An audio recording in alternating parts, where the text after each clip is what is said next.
Alright, তো আজকে আমার কাছে বেশ কিছু গুরুত্বপূর্ণ আপডেট রয়েছে, তো ভিডিওটি স্কিপ না করে সম্পূর্ণ দেখতে থাকো। তো সবার প্রথমে কথা বলবো রাজুদার ব্যাপারে। তো রিসেন্টলি রাজুদা ফেসবুক লাইভে আসে এবং আসার পরে বলে সে নাকি কিছুদিন হলো হাবড়া নার্সিংহোমে ভর্তি ছিল এবং তার ওয়াইফের অবস্থাও নাকি খুব খারাপ এবং তার সাথে নাকি খুব বড় রকমের সর্বনাশ ঘটে গেছে। তার সঙ্গে অ্যাকচুয়ালি কী হয়েছে সেই বিষয়ে সে বিস্তারিত আলোচনা কিছু করেনি, তবে তার ভিডিওর ছোট্ট একটা পার্ট আমি তোমাদেরকে দেখিয়ে দিচ্ছি। পুরোটা দেখতে চাইলে নিচে ডেসক্রিপশনে লিঙ্ক থাকবে, তোমরা গিয়ে দেখে আসতে পারো।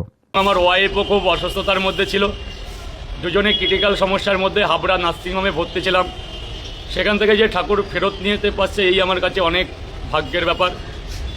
তো যারা ভালোবাসো আমাকে একটু সবাই একটু আমাকে আশীর্বাদ করো যেন জীবনে বেঁচে থাকতে পারি এই কঠিন বিপর্যয়ের মধ্যে। যারা আমার খুব কাছে তারা হয়তো কেউ কেউ জানো যে আমার সর্বনাশ হয়ে গেছে। যাই হোক, কি আর অত কিছু বললাম না।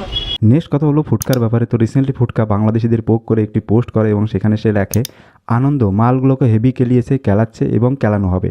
অতি আনন্দ, অন্তত একবার এই ব্যাপারে দলমত নির্বিশেষে সমস্ত রাজনৈতিক দল দেশের জন্য এক। চরম আনন্দ, পাকিস্তানি জনগণের চেয়ে পাকিস্তানি সেনাবাহিনীর উপর বাংলাদেশের অনলাইন যোদ্ধাদের ভরসা বেশি। সত্যি কথা বলছে, আমার ব্যাপক লেগেছে। তোমাদের কেমন লেগেছে অবশ্যই নিচে কমেন্ট সেকশনে জানিও। নেক্সট কথা বলবো বং রনের ব্যাপারে। তো রিসেন্টলি বং রনের ইউটিউব চ্যানেল ডিলিট হয়ে গেছে এবং প্রীতির যে ফেসবুক পেজটা ছিল সেটাও কিন্তু হ্যাক হয়ে গেছে। তো রিসেন্টলি আবার কি হয়েছে যে বং রনের যে ফেসবুক পেজটা আছে সেটা নাকি হ্যাক করার চেষ্টা করছিল, কিন্তু যাই হোক সেটা তারা সেভ করে নিয়েছে। রিসেন্টলি এই বিষয়গুলো নিয়ে তারা খুবই আপসেট আছে। প্রীতি তার একটি ভিডিওতে এই বিষয়গুলো নিয়ে আলোচনা করে, তার ভিডিওর কিছুটা পার্ট আমি তোমাদেরকে দেখিয়ে দিচ্ছি। পুরোটা দেখতে চলে নিচে লিঙ্ক থাকবে, তোমরা গিয়ে দেখে আসতে পারো। আমার ফেসবুক পেজটা সাসপেন্ড করা হয়েছে, রনের ইউটিউব চ্যানেলটা হ্যাক করে ডিলিট করা হয়েছে, এমনকি আমার চ্যানেলেও প্রবলেম হচ্ছে এখন। এগুলো সব কিছুই ফেরত পাওয়া যায়, তার জন্য কিন্তু লাখ লাখ টাকা আমাদেরকেও খরচ করতে হবে। আর কাল রাতে রনের ফেসবুক পেজটাও হ্যাক করা হয়েছে, কিন্তু ফেসবুকটা নিতে পারিনি। জানি না কতক্ষণ আর ফেসবুকটা আমাদের কাছে থাকবে। তো এইসব বিষয় নিয়ে রন অনেকটাই ভেঙে পড়েছে। আর তোমরা অনেকেই বলো আমাদের যারা এরকম নিঃস্ব করে দিতে চাইছে, ক্ষতি করছে, কেন সবটা নিজেদের মধ্যে চেপে ধরে আছি। নেক্সট কথা বলবো বং এক্সপ্লোরার ব্যাপারে। তো রিসেন্টলি বং এক্সপ্লোরার তার ফেসবুকে একটি পোস্ট করে এবং দেখা যায় তার সঙ্গে কৌশিক রয়েছে।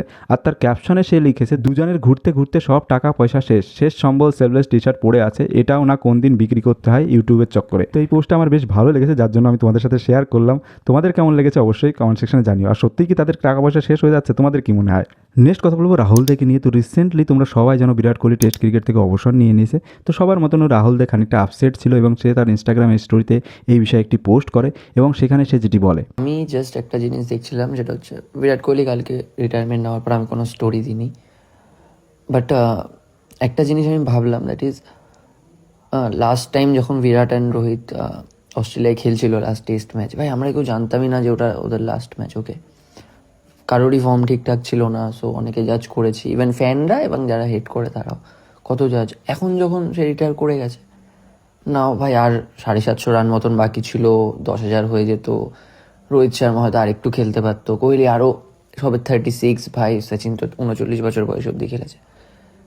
এটা নর্মাল আমাদের লাইফে হয় না যে লাইক আমরা জানি না কোন মোমেন্টটা শেষ বা কোন মোমেন্টটা আমাদের লাইফে আর আসবে না। কোনো মোমেন্টে আসে না, বাট কিছু স্পেশাল মোমেন্ট থাকে যেগুলো চাইলেও আর আসবে না। সো আমরা ওই মোমেন্টটাকে এনজয় করি না, সামনের মানুষটাকে অ্যাপ্রিসিয়েট করি না, পরে গিয়ে রিগ্রেট করি। তো এখনকার পর্যন্ত এইটুকুই। দেখা হচ্ছে নেক্সট ভিডিওতে, ততক্ষণ জন্য থ্যাংক ইউ অ্যান্ড বাই।